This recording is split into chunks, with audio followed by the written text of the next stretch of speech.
mais duas palestrinhas muito boas para começar logo após. É assim mesmo. Agora para começar após o nosso coffee break, um pãozinho. Quem comeu pãozinho aí? Que beleza! Quero convidar aqui para dar a palestra sobre vida no sistema solar. Wilson Guerra, PCM, UEM. Uma salva de palmas para ele, galera! Tá bonito! Não, é para você.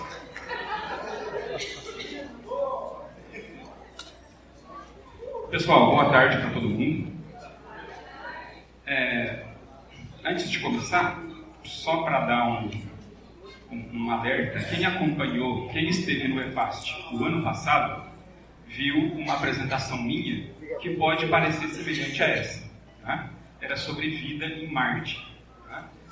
Então, no começo, isso aqui pode parecer igual a do ano passado, mas dessa vez eu fui além.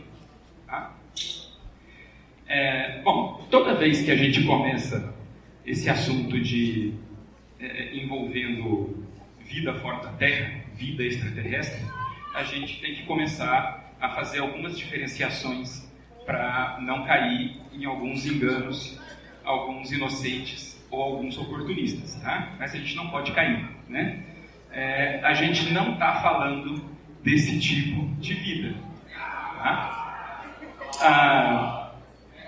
Porque é importante a gente frisar isso, né? A vida extraterrestre retratada no cinema, queira ou não, ela é muito antropomórfica, tá? É parecida com a forma humana, mesmo que a princípio não pareça, né? Todos eles têm 2 olhos, um nariz, uma boca, assim por diante, tá?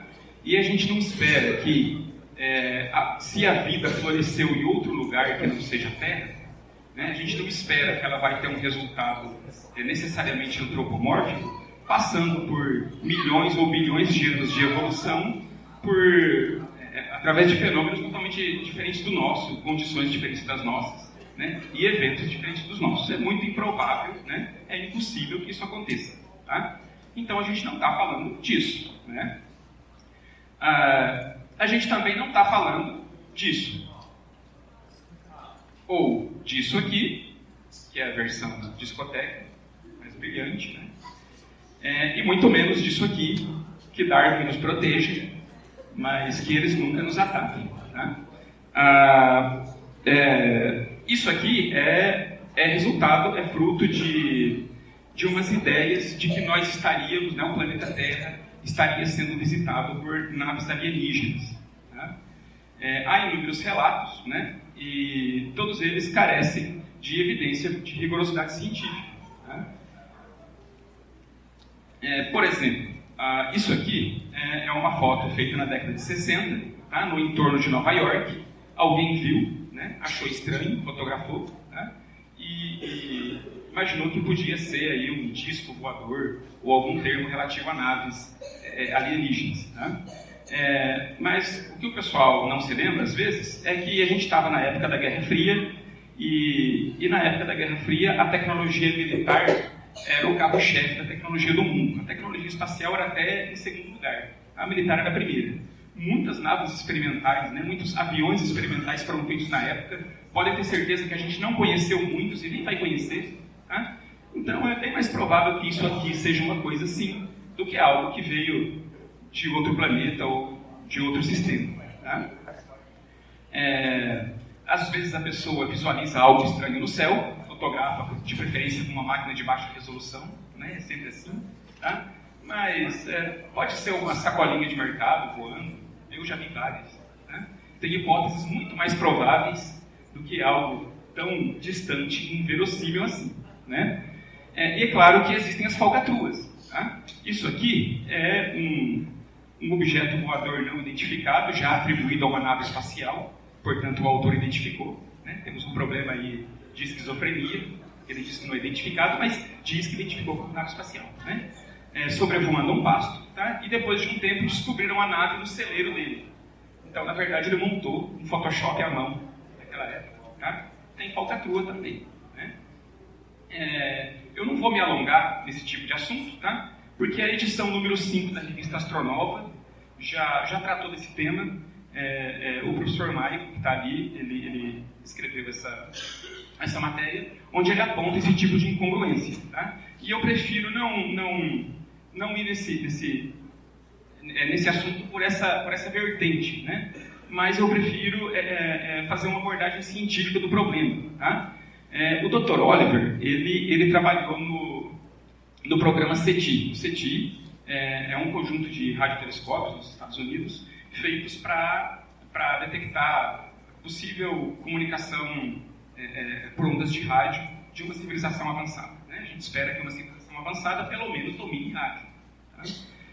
Até hoje não foi detectado nada demais, né? Mas perceba, o Dr. Oliver ele não é um cabeça dura. Né? Ele é um cientista e ele trabalhou nesse projeto porque ele entende que matematicamente o universo é tão grande e existem tantas possibilidades físico-químicas para ocorrer que provavelmente o universo está cheio de vida. Né? Mas afirmar que a gente está sendo visitado por eles é outra história. E olha só que raciocínio bacana o dele. Tá? Ele diz o seguinte, ó, ele calculou que uma nave viajando a 70% da velocidade da luz, vindo de um sistema a 4,4 anos-luz de distância, ou seja, na nossa vizinhança estelar, tá?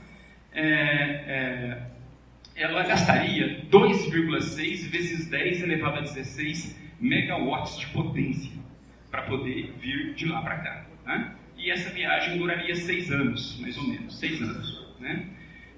Veja, esse número absurdo, né? Essa potência, esse número extraordinário aqui, tá?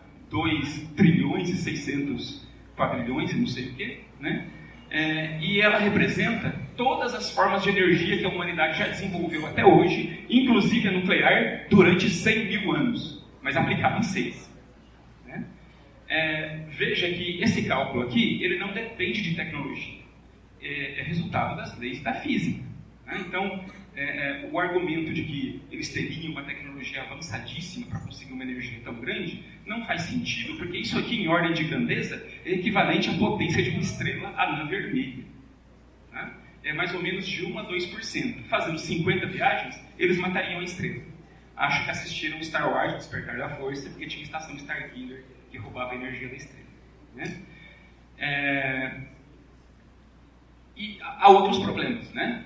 Veja, essa previsão energética do professor Oliver, que é extraordinariamente grande, comparado à energia de uma estrela, ele calculou aqui para a nossa vizinhança, num raio de mais ou menos 5 anos-luz. Tá? Acontece que a galáxia tem mais ou menos 100 mil anos-luz de diâmetro.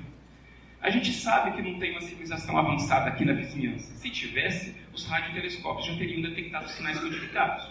Então, se for para ter alguma coisa, tem que estar mais longe disso. Né? Se com a vizinhança a gente já destrói uma estrela, imagina viajar pela galáxia. Né? Então, essa é a razão pela qual os cientistas são muito céticos com essas afirmações de que a gente estaria sendo visitado por naves espaciais, extraterrestres, esse tipo de coisa. Tá? São leis da física. Feito esse parênteses, a gente começa a falar do que a gente está interessado. Né? Falar sobre a vida fora da Terra não é novidade. Né? Demócrito e Epicuro comentavam isso já na antiguidade. Tá? Mas, modernamente, com o cunho científico, isso começou no século XIX de maneira mais séria, né? Mas, mesmo assim, não livre de alguns enganos. Enganos sinceros, né? Mas não livre de alguns enganos porque era uma ciência nascente. Tá? Mas houve uma época que Vênus era candidatíssimo para ser um planeta que tivesse vida. Né? O pessoal observava pelos telescópios da época o planeta Vênus. Era interessante observar Vênus mesmo com telescópios da época. Vênus está bem perto, né? Então a resolução é razoável. E se percebia que Vênus era coberta de nuvens desse jeito. Tá? Vênus está um pouquinho mais perto do Sol do que a Terra, então eles imaginavam deve ser mais quente. Tá? E essa névoa constante poderia lembrar um ambiente pantanoso, coberto de nuvens o tempo todo, tipo calor tropical da Amazônia. Né? E aí se especulou que de repente existiriam répteis genéricos adaptados àquelas condições. Tá? Carl Sagan aparece, né, o começo da atividade da vida acadêmica dele, ele fala sobre Vênus, né? E ele começa a perceber que pelas análises espectroscópicas, as temperaturas de Vênus não eram legais para a vida, né? A espectroscopia é uma técnica que você capta a radiação vinda de um objeto e você infere algumas características daquele objeto, né? Uma delas é a temperatura. Tá? Você pode inferir muito mais coisas, mas uma delas é a temperatura, né? E o golpe de misericórdia veio com as missões Venera da União Soviética, que conseguiram descer uma sonda lá, e aí não tem condição, né? Temperatura média de 400 graus Celsius, pressão atmosférica 90 vezes maior que a nossa, a atmosfera cheia de gás carbônico, traços de ácido sulfúrico, né? Então o inferno existe, fica lá com Vênus. Tá? Mas na mesma época, Marte também era interessante. Tá? Marte também tinha aspectos interessantes, com um problema a mais. Marte está bem longe, se comparado com Vênus. Marte é menor do que Vênus e as conclusões por observações telescópicas, se fossem muito longe, eram conclusões apressadas. Tá? Uma delas veio do astrônomo italiano Schiaparelli. Desculpa, quando eu falo a palavra italiano, faço assim com a mão, é involuntário. O Schiaparelli, ele observava com o telescópio dele a superfície de Marte e ele via ligações, padrões lineares, a todo tempo. Né? E ele supôs que aquilo lá eram canais de irrigação. Né? Talvez haviam alienígenas lá que traziam água dos polos para a região equatorial e eles criaram uma obra de engenharia global. Né? Então tinha que ser uma civilização relativamente mais avançada que a nossa, porque não era simples assim. Né? Aqui algumas especulações do que ele pode ter visto se comparado com as imagens de hoje. Né? Essa imagem aqui é do telescópio Hubble.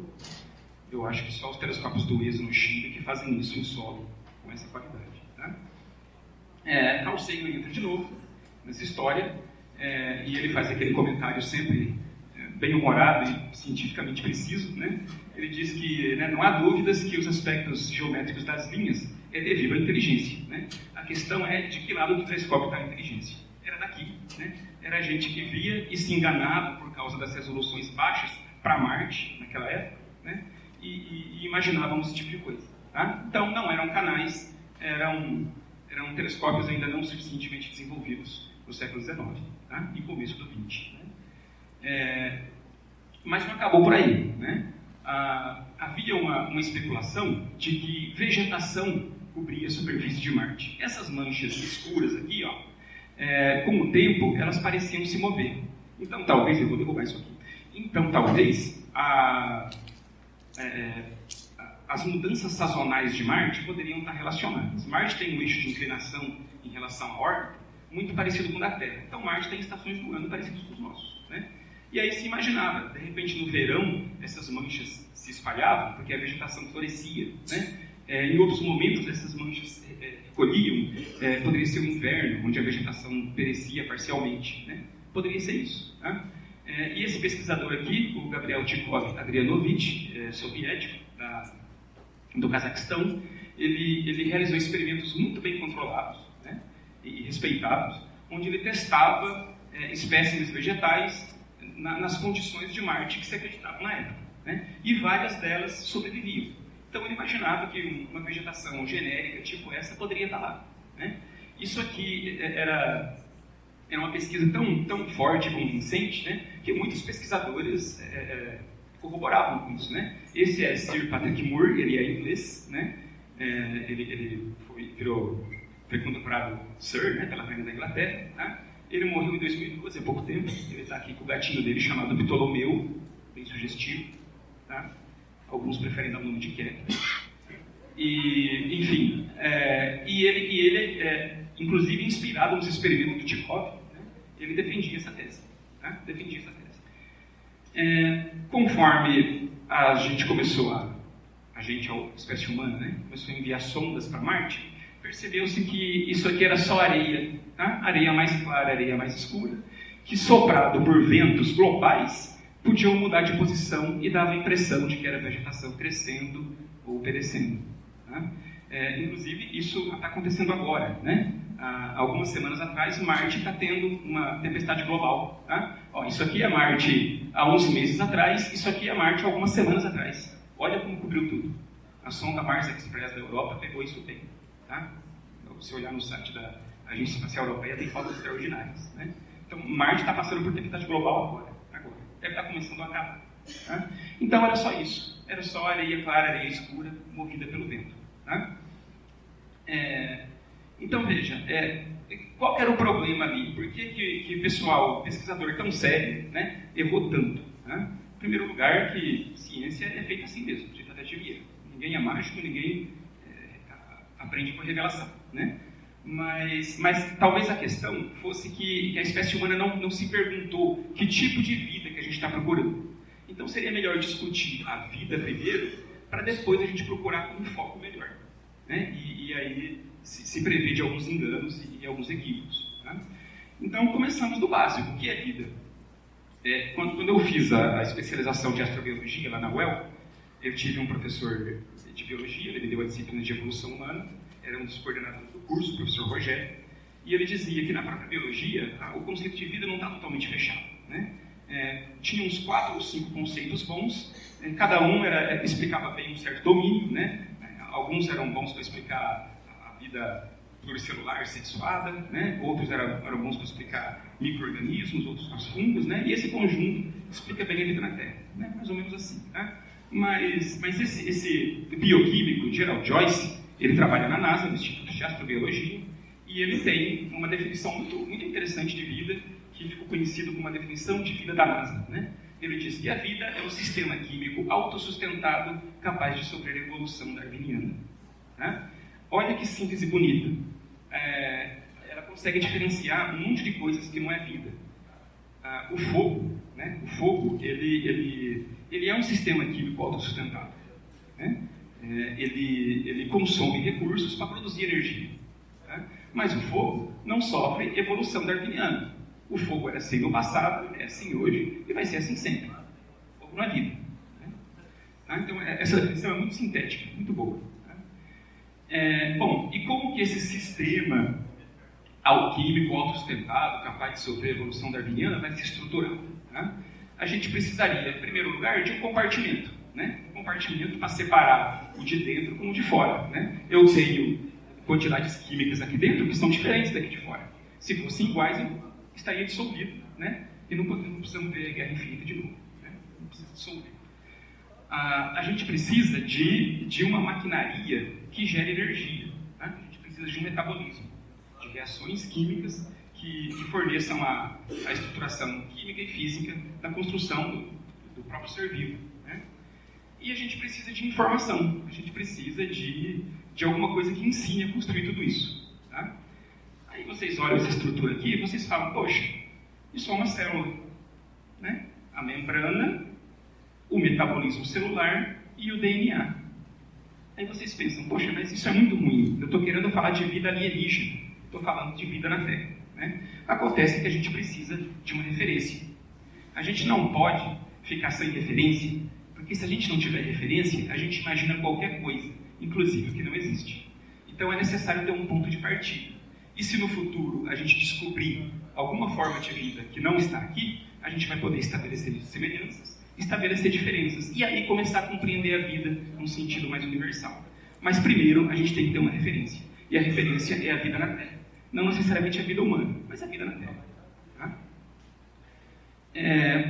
Um dado interessante. Isso tem que acontecer na água.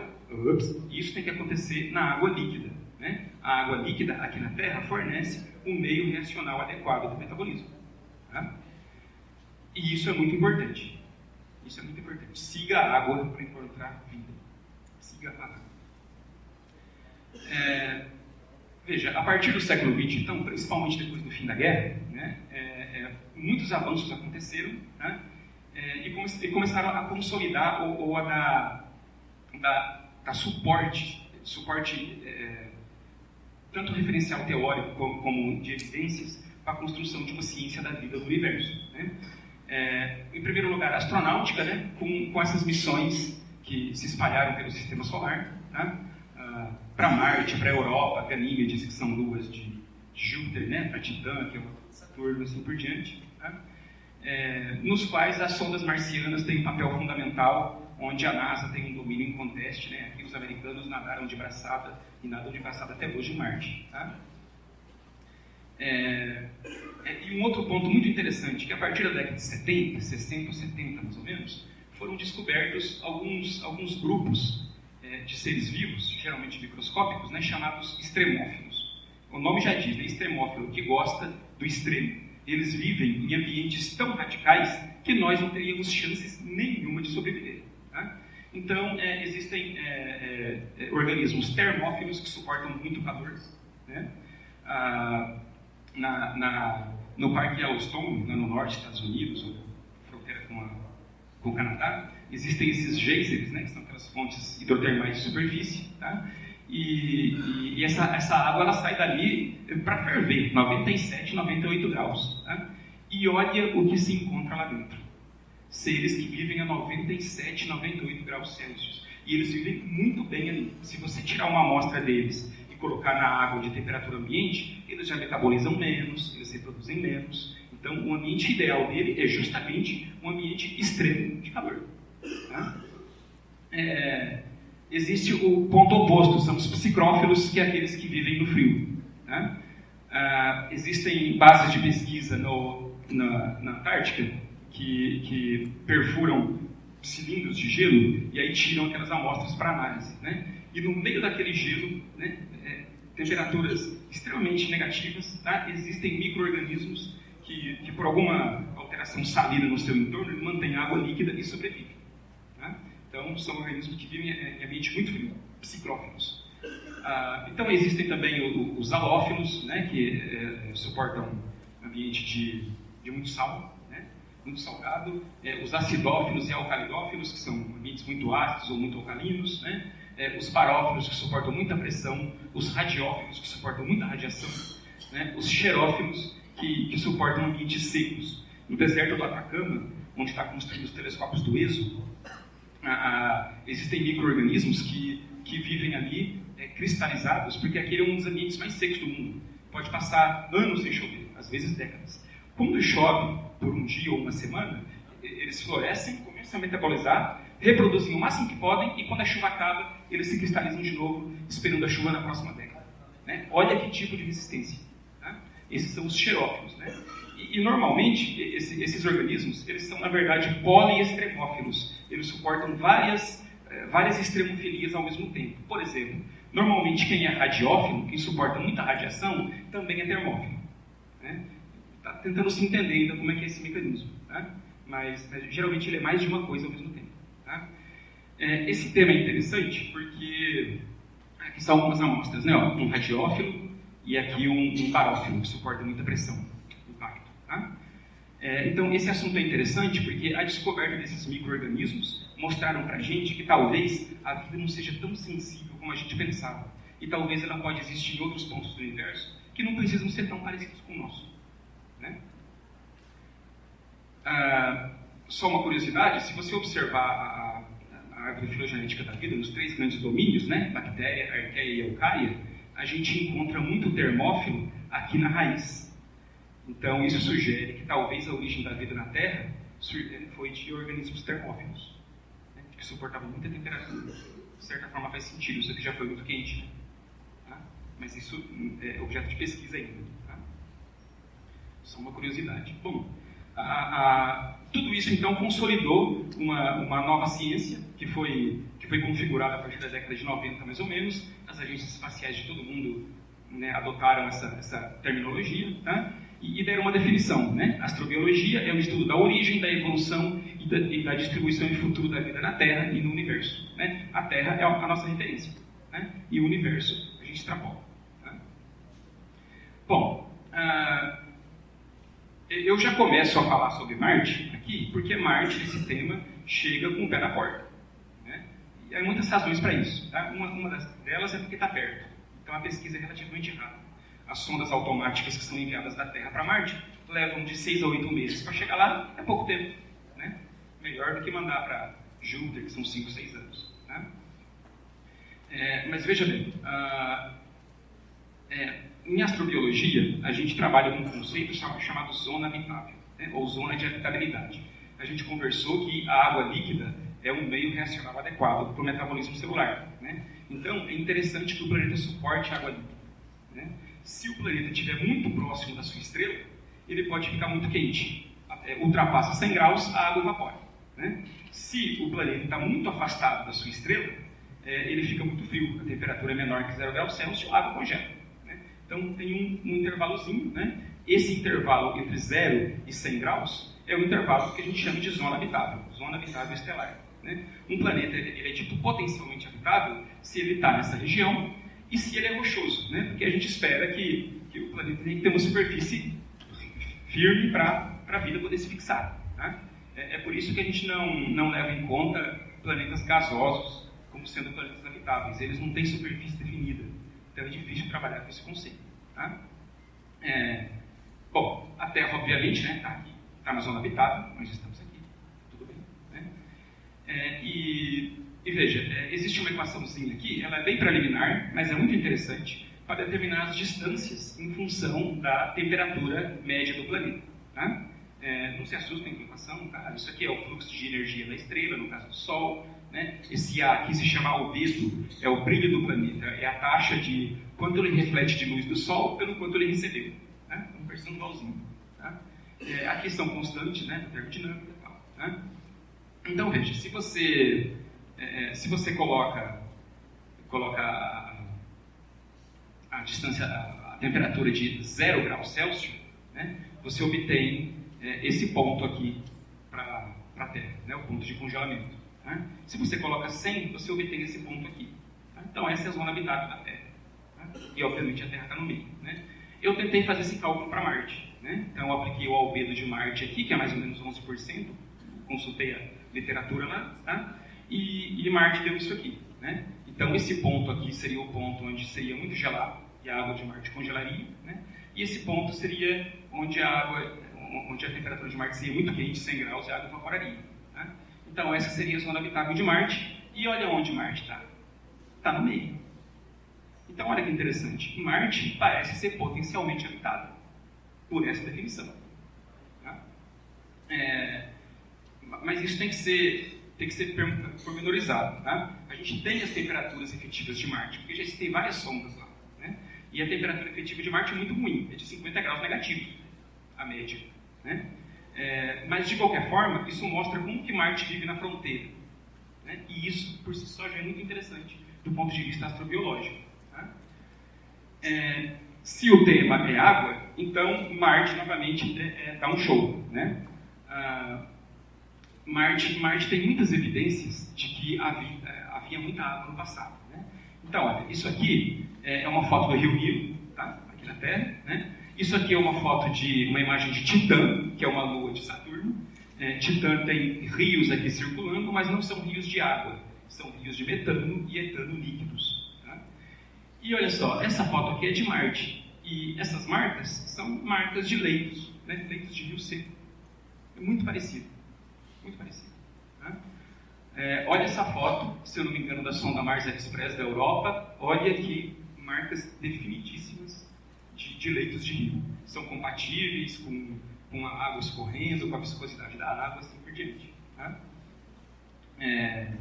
Essa foto aqui é da sonda Emerald da NASA. Tá? Essas cores são falsas, só para a gente ter ideia de profundidade. O claro está acima, o azul está abaixo. Né?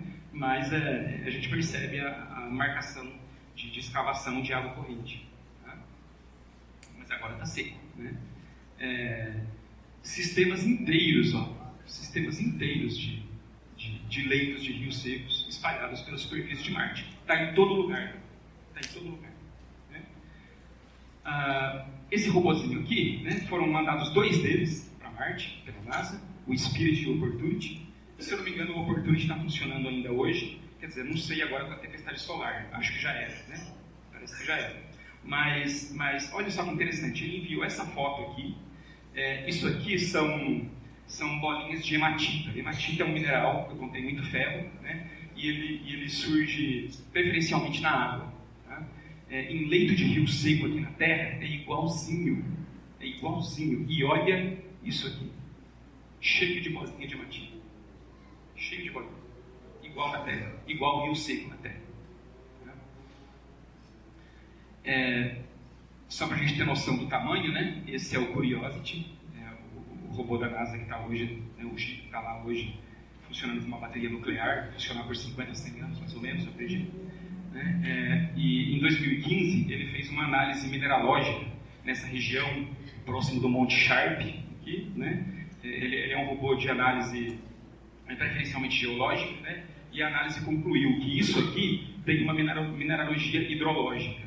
Então, isso aqui parece que foi um lago gigantesco, há 4 bilhões de anos. Um lago gigantesco. Né? Há um tempo atrás, aliás, o ano passado, quando eu apresentei esse material no EFAST de Pato Branco, né, isso aqui tinha sido enviado também pela sonda MRO. Olha só que dado interessante. Isso aqui são encostas, né, e conforme a sonda foi passando em épocas diferentes, ela percebeu uma coisa escorrendo aqui. Ó. Olha as manchas aparecendo. Tá? E através de uma análise espectroscópica inovadora, foi concluído que isso era água salgada líquida. Água salgada líquida. Então, água líquida escorrendo na superfície de Marte. Né? A primeira esperança é que isso representasse uma bica, umas nascentes assim na encosta, que estavam despejando água na primavera ou no verão. Tá? Mas surgiu, né, daquele tempo para cá, do ano passado para cá, surgiram outros estudos que questionam a origem dessa água. Né? Veja, ela é água líquida, é verdade, é água líquida escorrendo na superfície de Marte, extremamente salgada. Tá? Mas talvez a origem não seja uma fonte, ou seja, não seja do subsolo. Talvez a origem seja uma condensação de água por escorrimento de areia na superfície. Está tendo essa interpretação também, e isso é alvo de estudos acadêmicos ainda. Né? Então não está resolvido se isso está vindo do subsolo ou não, mas foi detectado. Tá? E aí, há poucos meses atrás, né, acho que em junho, a sonda Mars Express da Europa, ela fazendo uma análise por ondas de rádio, né, ela detectou uma região, aqui está o zoom, cada risco desse seria a órbita, né, dela passando uma vez, outra vez, depois passou no outro sentido, o planeta gira e tal, e a análise de ondas de rádio detectaram algumas coisas, que a onda de rádio pode penetrar alguns metros, algumas centenas de metros, né? E o sinal refletido, o eco refletido, era compatível com a água líquida. Isso funciona aqui na Terra e deu o mesmo resultado lá. Tá? Os pesquisadores europeus entenderam que tem água líquida no subsolo de Marte. Tem água líquida no subsolo. Tá?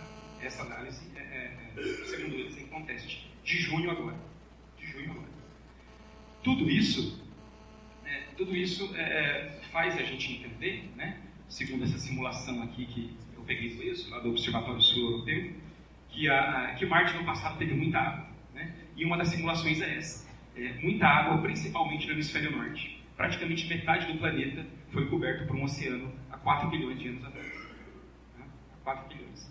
Essa água subiu por algum motivo, né? Mas já foi muito abundante. Tá? Aqui na Terra, existe um ciclo de metano. Né? As bactérias metanogênicas produzem esse gás como subproduto do seu metabolismo. E por exemplo, se não me engano, nas florestas da Sibéria, na primavera e no verão, elas vivem congeladas no chamado permafrost, né? Aquela mistura de argila e gelo. E na primavera e no verão isso derrete, elas metabolizam de novo, e isso lança mais metano no ar, no hemisfério norte. Né? Então a Terra tem ciclos de metano que são abastecidos pela vida. A gente não espera ter muito metano em planetas rochosos como a Terra. Em planetas gasosos é normal, tá? Metano de origem não biológica. Mas aqui na Terra o ciclo de metano é mantido, né, por bactérias metanogênicas. Tá? E o mais impressionante é que foi detectado um ciclo de metano em Marte. Tá? Então isso aqui é uma análise do hemisfério norte de Marte, no verão do norte. Tá? São partes bem pequenininhas, 1 por bilhão, mas a sonda já conseguiu detectar. Ela aparece justamente na primavera e no verão, e some no inverno. Será que tem um ciclo de metano atuando em Marte de origem biológica? Existem ambos os modelos. Né? Tem geólogos que conseguem explicar isso por modelos abióticos, né? Provavelmente reações químicas rochosas, né? e tem biólogo que diz que pelo menos uma parte é de origem biológica. Tá? Não foi confirmado ainda, são pistas. Essa sonda indiana chegou a Marte em 2017, se eu não me engano. Eu acho que eles já estão colhendo bastante dados. Ela vai estudar justamente o ciclo de metano. Tá? A sonda Fênix, ela mandou essa foto em 2018. Era uma sonda de solo, né, ela não se movia, mas ela tinha um sisteminha de escavadeira que ela pegava o pó da superfície e colocava um analisador para fazer a espectroscopia automática. Né? E normalmente ela fazia essa escavação e uma câmera ia lá e tirava foto do local de escavação. E aí eles perceberam essa mancha branca aqui. Isso é gelo de água. Será que tem seres psicrófilos aí? Que no verão passam a metabolizar e alimentam aquele ciclo de metano? Pode ser, ou não sei. Essa sonda InSight vai chegar em outubro ou novembro, em Marte, tá? E ela tem um sistema de escavação de alguns metros, então ela vai poder responder esse tipo de coisa. Tá? E eu deixei a evidência, ou a pista mais doida para o final. Né? Marte e Terra já trocaram muitos meteoritos. Tá? A gente sabe disso porque esses meteoritos têm vacúolos internos e ao fazer análise do ar que está lá dentro, né, a composição química é muito parecida com a atmosfera da Terra. Tá? Então a gente sabe que são meteoritos marcianos. Tá? Esse meteorito aqui, com esse código louco, ele sofreu uma varredura eletrônica na superfície e foi achada essa estrutura aqui. Ó. Aqui na Terra, isso é um microfóssil. É o fóssil de um micro-organismo. Será que isso aqui é um microfóssil marciano?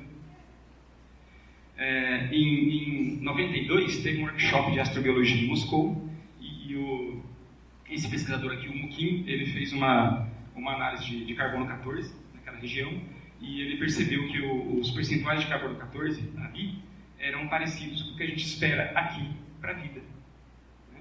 E aí um amigo dele, Tikhov, ele propôs que o título da palestra dele no workshop fosse Primeira Evidência da Vida na Terra, em 92. Só que o Mukin não usou esse nome.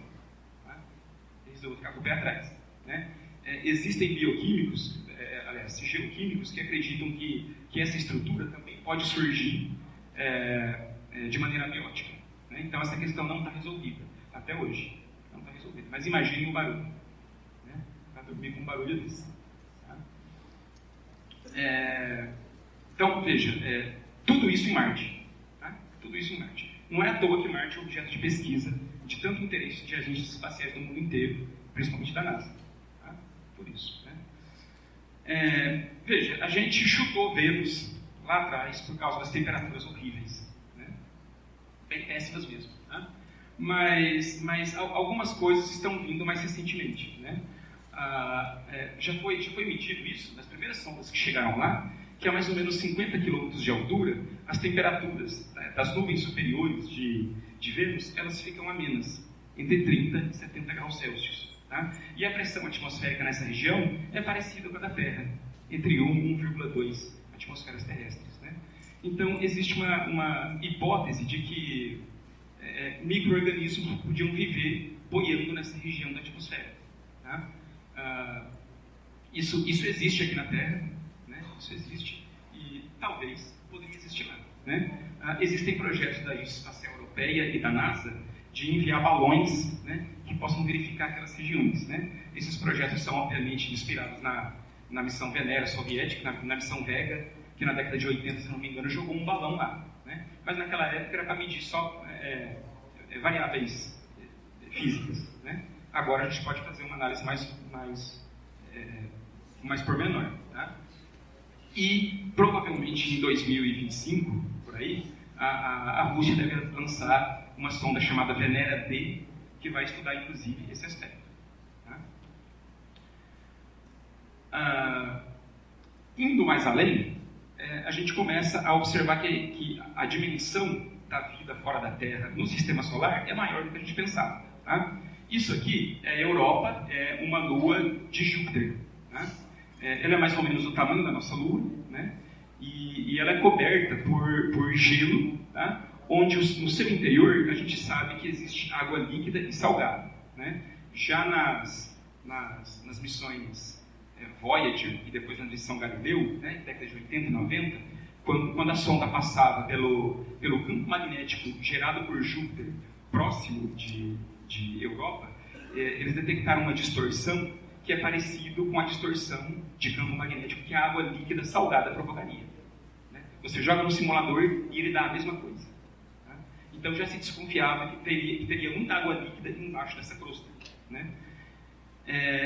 Essas fissuras que a gente vê aqui são rachaduras, né, nessa capa de gelo, tá? E esse material alaranjado aqui é matéria orgânica. Então tem matéria orgânica que parece que exalando dessas rachaduras. Tá?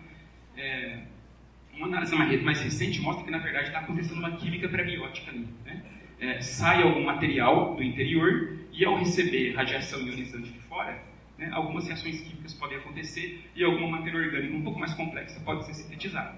Essa é a origem desse material laranja. Tá? Mas esse não é o foco.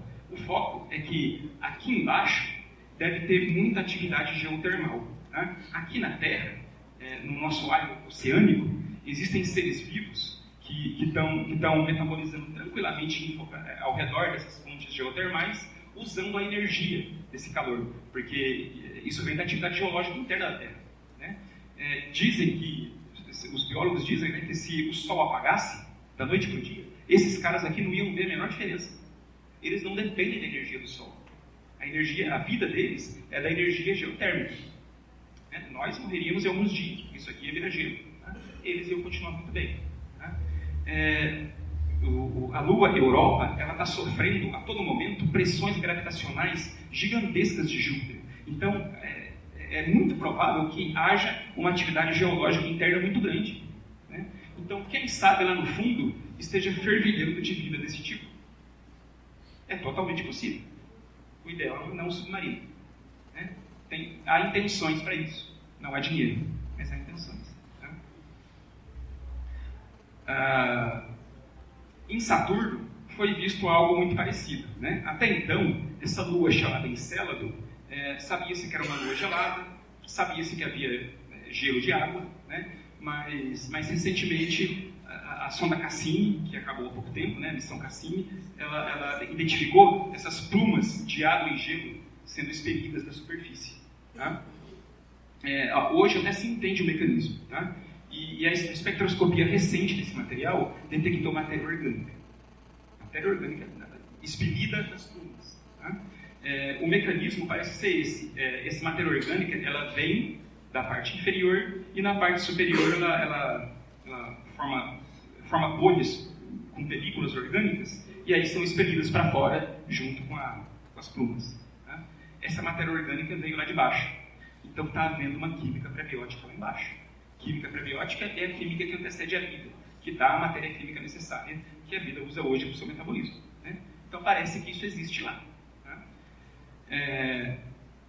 Então, talvez a estrutura seja essa aqui. Atividade geotermal igualzinho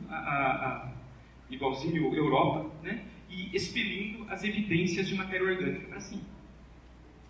Então, a possibilidade de vida submarina, de fonte energética geotermal, também existe para Encélado.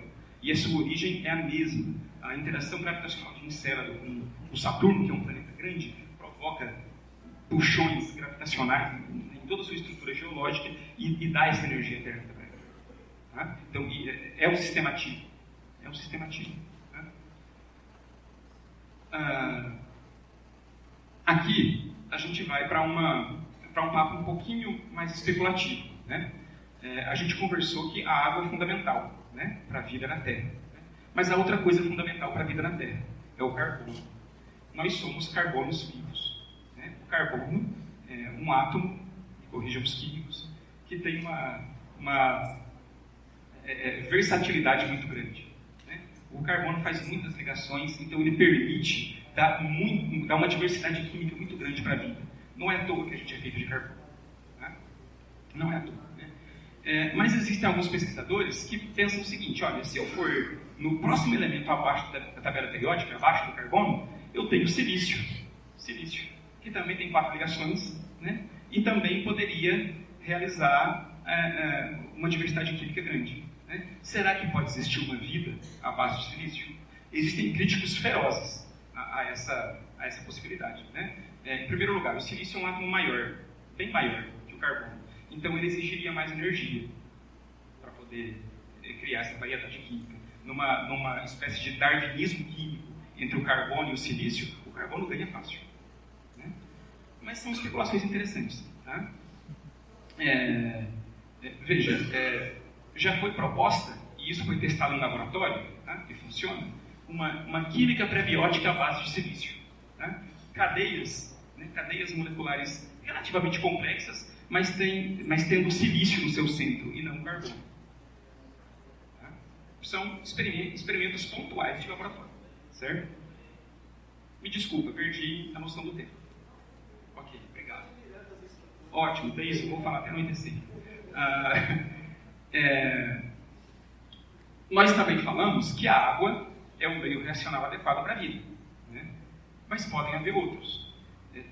Testes também de laboratório mostram que esse rol de substâncias aqui, tá? Nesses intervalos de temperatura, eles podem fornecer a solvência necessária para reações químicas, inclusive metabólicas. Tá? A água está aqui, né? Ó, a água está aqui, entre 0 e 100 graus, tá? Mas tem uma turminha toda, tá? Em outras faixas, certo?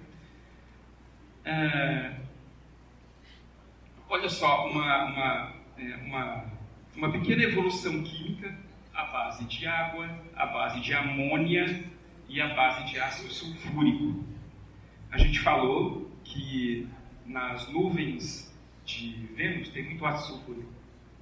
Será que pode estar acontecendo um metabolismo alternativo desse tipo?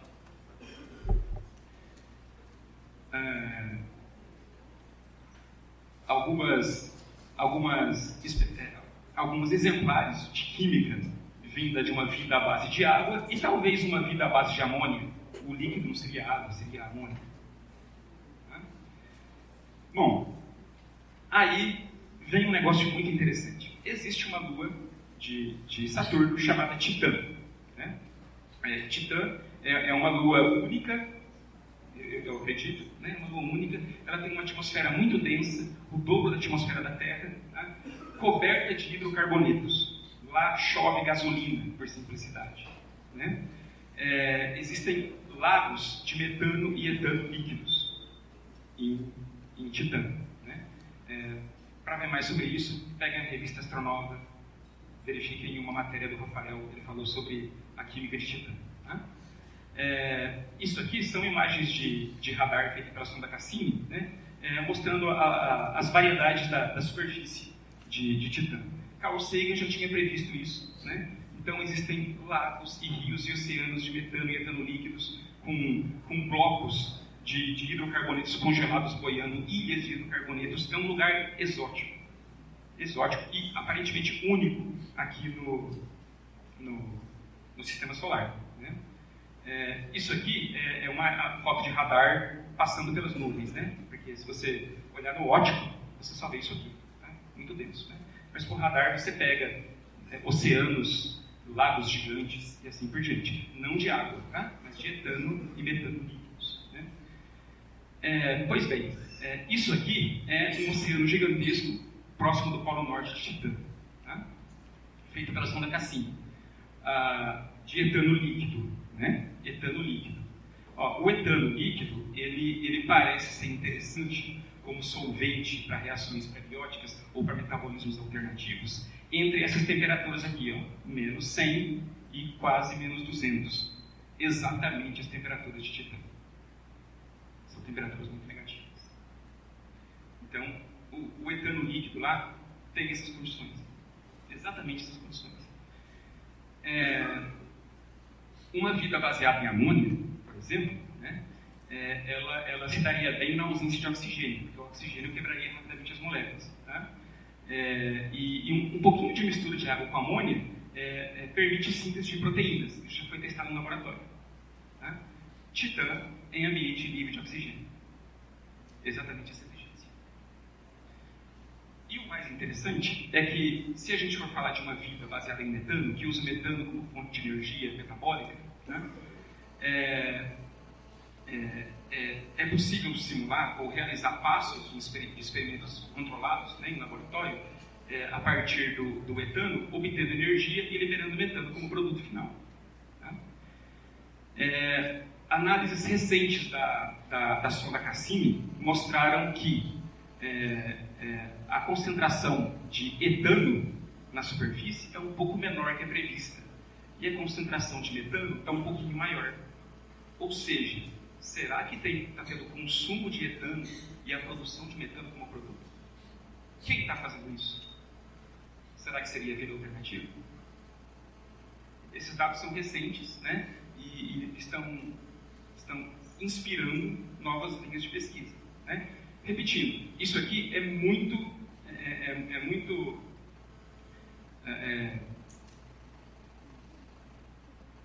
me fugiu a palavra. É muito especulativo, né? Porque a gente só conhece a vida na Terra. É difícil falar de um metabolismo alternativo, mas a gente pode reproduzir alguns passos, né? E os passos estão se encaixando. Tá? Resumindo, como fica a vida no sistema solar? Né? Parece que aqui tem vida, é certeza, tá? Numa tal de Terra. Dizem que tem vida inteligente, às vezes eu tenho dúvida. Marte tem evidências muito fortes de vida no passado e talvez no presente por causa da água. Né? Então já houve água em Marte em abundância, isso é fato, isso não é ponto de discussão mais. Tá? E agora, recentemente, sabemos que há água líquida em alguns pontos do subsolo. Tá? Talvez Vênus suporte algum tipo de vida atmosférica em algum ponto. Né? Isso acontece na Terra. Quem sabe acontece em Vênus. Europa e Ganímedes têm fontes geotermais, né? Sendo que essa está expelindo matéria orgânica que vem de dentro. Tá? E Titã pode ser uma fonte de vida exótica, vida que não seja baseada no que a gente conhece, vida com outros metabolismos. Tudo isso no sistema solar. Então, veja que maravilhoso. A gente tem, na nossa vizinhança, um leque de possibilidades de pesquisa gigantesco sobre a vida. Aqui mesmo. Apesar de, em alguns lugares, a gente resolver com meses, alguns são com anos. Né? Mandar uma sonda para Saturno são uns 12. Tá? Mas gerações de cientistas podem estudar isso. Certo? E esse é o panorama que nós temos da vida hoje no sistema solar. Tá? Possibilidades de vida como a nossa e de vida alternativa. Tudo. Para quem se interessar, tá? Esse livro aqui é muito bom. Ele é de 2015, tem coisa muito atual. Fala de um pouco de tudo, inclusive dessas vidas alternativas. Né? Pesquisei imagens e coisas recentes no site das próprias agências espaciais. Esse artigo aqui é muito interessante. É a vida como nós não conhecemos. Aquelas fotos de moléculas orgânicas não baseadas em carbono, eu tirei de lá. Tá? Meu e-mail, obrigado pela paciência de vocês.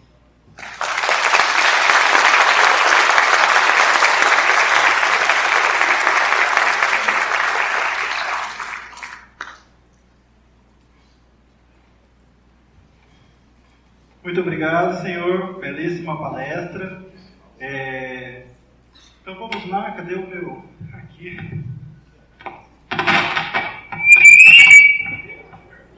Microfonia aberto a perguntas.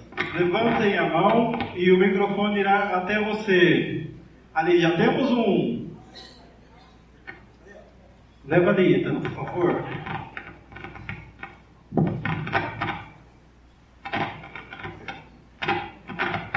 Não, os senhores estão brincando aqui que eu fiz uma brincadeira, né? Eles duvidaram que eu ia perguntar para você do patrocínio do paletó. Mas assim, eu acho que tá falando, né? Então. Já está na medida do caixão, se você quer saber.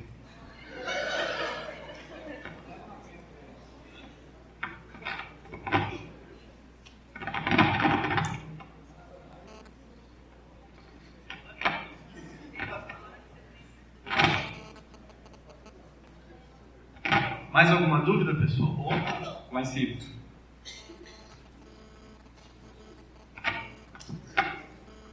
Boa tarde.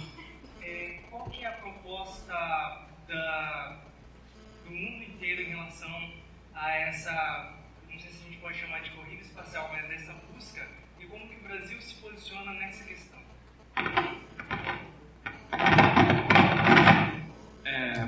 A astrobiologia é uma disciplina, é uma ciência multidisciplinar, né, por natureza, porque ela tem que coordenar várias áreas de uma vez só para responder uma pergunta, né, a origem da vida. Então você fala de química, de física, obviamente de biologia, mas também de geologia, de ciência planetária e assim por diante, né? E isso automaticamente demanda uma cooperação internacional, né? O Instituto de Astrobiologia da NASA, por exemplo, tem gente de tudo quanto é lugar. Tem inclusive um amigo nosso, o Ivan, lá de Londrina, que é biólogo e trabalha lá. O Brasil tem na USP um laboratório chamado Astrolab. Peraí. Você tirou dali. Não tem problema. É o Astrolab. Astrolab, né? Então, o Brasil tem um instituto mantido pelo Douglas Galante, professor Douglas Galante. Ele deu palestra para a gente na especialização que a gente fez lá na UEL, né? Por exemplo, eles têm uma linha de pesquisa muito voltada para a resistência de micro-organismos à radiação, né? Então, eles têm um experimento simulador para isso, e agora, inaugurando o acelerador síncrotron, o acelerador Sirius síncrotron, lá em São Paulo também, eles podem simular radiações e testar lá, né? O Brasil também participa, por incrível que pareça. E competência tem.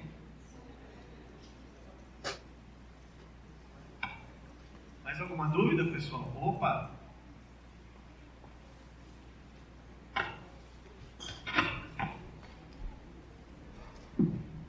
Você tinha confirmado que já praticamente aceito que existia muita água em Marte, muito tempo atrás.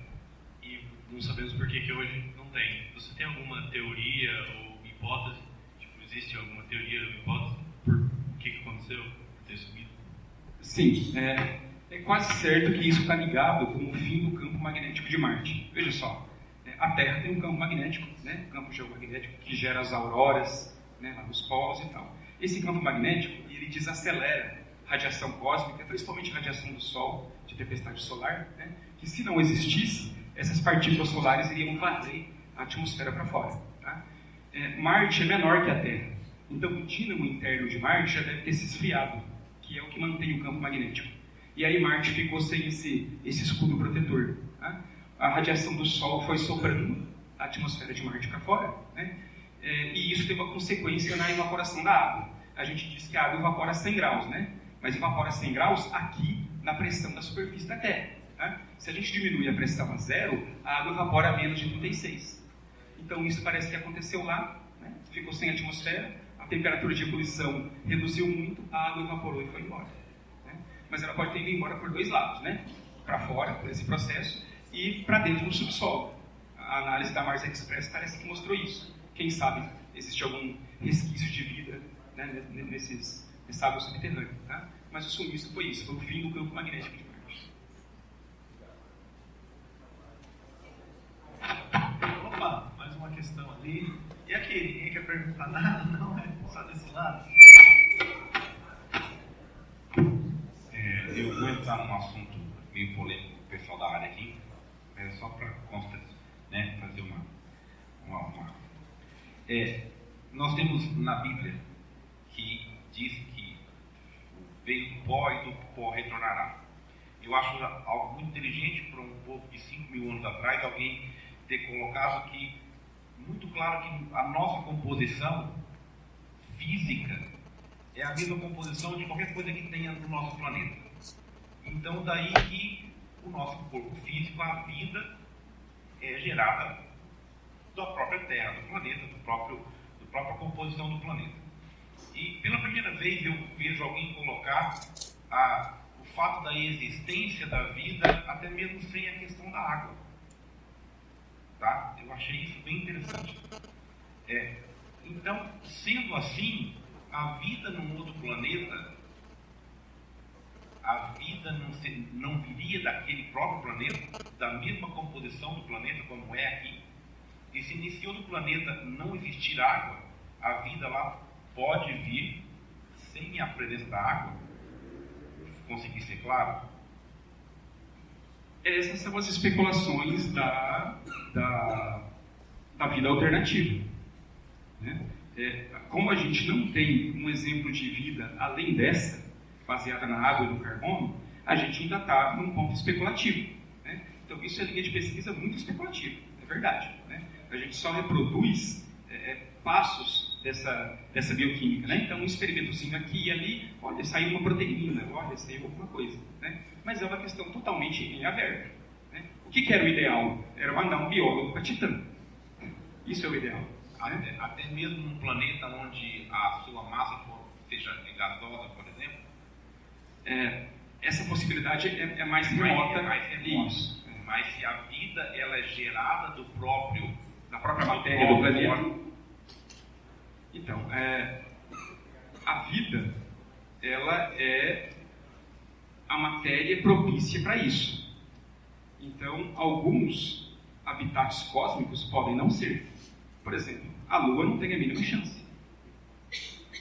A Lua não tem a mínima chance de ter vida. Só tem pó queimado de queda de meteorito, né? Agora, o tamanho do universo é muito grande. Então, veja, a gente é um planeta habitado, que a gente conhece, e uma estrela, né? A galáxia tem 200 bilhões de estrelas. A análise preliminar que existe hoje de planetas orbitando outras estrelas já está na ordem de 5 mil, e olha que eu acho que eu estou defasado. Tem que entrar lá no site do Planet Hunters e ver como é que está, né? Dessa lista, já há 20 ou 30 que são potencialmente habitáveis, estão naquela região entre 0 e 100 graus. Né? Que seria a vida... Isso, como a gente conhece, exatamente, né? Que é o nosso ponto de partida, a nossa referência, né? Então a questão é a seguinte, a maioria dos planetas da galáxia ou do universo, a gente não espera encontrar vida. Acontece que os números são tão grandes, né? 200 bilhões de estrelas só na nossa galáxia. O número é tão grande que as variáveis que permitem a origem da vida não precisa ser vida complexa como a nossa. Estou falando de um micro-organismo, né? As variáveis podem se repetir facilmente. Então, a existência de vida fora daqui é um dado matemático. É um dado matemático. Toda semana tem sorteio da Mega Sena, né? Acertar na cena é 1 em 15 milhões. E sempre tem gente acertando. Por quê? Porque tem um monte de aposta. A química está fazendo aposta a todo momento. No universo inteiro. Né? Então, a vida no universo, ela parece ser um imperativo. Não é em qualquer lugar, mas parece ser um imperativo. Né? Só que nós não temos evidência concreta nenhuma. Tá? Mas a matemática nos dá essa pista. Eu acharia surpreendente se fôssemos só nós. Aí sim eu ficaria surpreendido. Mais alguma questão, pessoal? Opa, ali, finalmente do lado de cá. Vem pra cá. Oi, vem pra cá, vem pra cá. Oi, seu nome é sua caravana?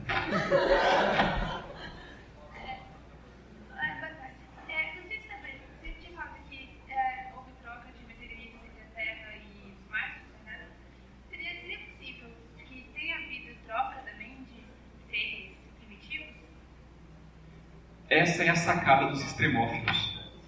Veja, o Deinococcus radiodurans, aquela bactériazinha que eu mostrei na foto, que suporta a radiação, ela facilmente suporta a radiação solar de uma viagem interplanetária entre Marte e Terra. A gente já sabe disso. Ela é radiófila, ela suporta alta radiação, e ela é termófila, ela suporta alta temperatura. A entrada do meteorito tem alta temperatura. Lá dentro ela poderia suportar. A outra bactéria que eu mostrei ali, a Shevanella odeinensis, ela é uma barófila, ela suporta alta pressão. Colocaram uma amostra dessa bactéria num canhão e atiraram uma parede de concreto. 80% sobrevivia. Imagina um bicho desse vindo num meteoro, né? Com altas chances de sobrevivência, com o impacto do meteorito, com altas chances de sobrevivência. Então, assim, em termos de vista interestelar, não, mas interplanetário, é totalmente plausível que micro-organismos tenham circulado Marte, Terra e Vênus. É totalmente possível. É isso aí. Mais alguém? Não? Só uma pergunta. Todo mundo assinou a listinha? Tá certo, então. Quer encerrar, André? Vamos lá? Gostaria de pedir uma salva de palmas aqui para o Wilson. Muito obrigado. Então vamos dar sequências aqui. Temos recados. Ok? Ok. Em reunião aqui com o clube, a Astrofesta que nós iríamos realizar aqui foi transferida de local, não de horário. Vai acontecer. Onde que ela acontecerá? No alojamento. Lá tem um gramado nervoso. Não, nervoso não, que ele não ataca, né? Desculpa. Lá tem um gramado enorme, onde todos os telescópios poderão ficar colocados lá. Vamos puxar, temos extensão com mais de 20 metros, para poder ligar todos os telescópios que precisam de energia. E nisso a gente já fica conhecendo o caminho, pois amanhã de manhã, relembrando, não haverá atividade aqui na Casa da Cultura. Os minicursos serão todos lá no alojamento. Tem as salas, tá? Não vai ser dentro dos quartos. Tudo bem? E quem aqui jogou fora o papelzinho do sorteio?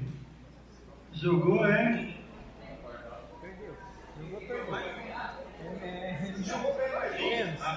Sim. Jogou fora